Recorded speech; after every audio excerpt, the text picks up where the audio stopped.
நான் உங்கள் அபிமன்யு. இப்போ நம்ம எங்கே வந்திருக்கோம் பார்த்தீங்கன்னாக்கா, மகாபலிபுரத்தில் தர்மராஜாவின் கல் அரியணை. அந்த கல் அரியணை கொஞ்சம் பாருங்கள். அதோட விளக்கத்தை நாம் இப்போது என்ன தொல்லியல் துறை சொல்லிட்டு நம்ம அதை பார்க்கலாம் வாங்க.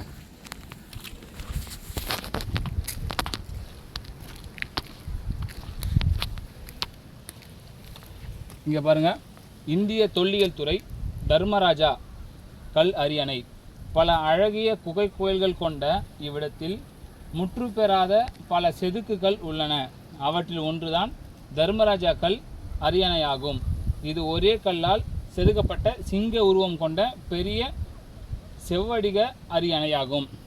அதாவது இந்த அரியணை பார்த்தீங்கன்னாக்கா இன்னும் முழுசாக பார்த்தீங்கன்னாக்கா செதுக்கப்படலை அப்படின்ற மாதிரி தான் சொல்கிறாங்க.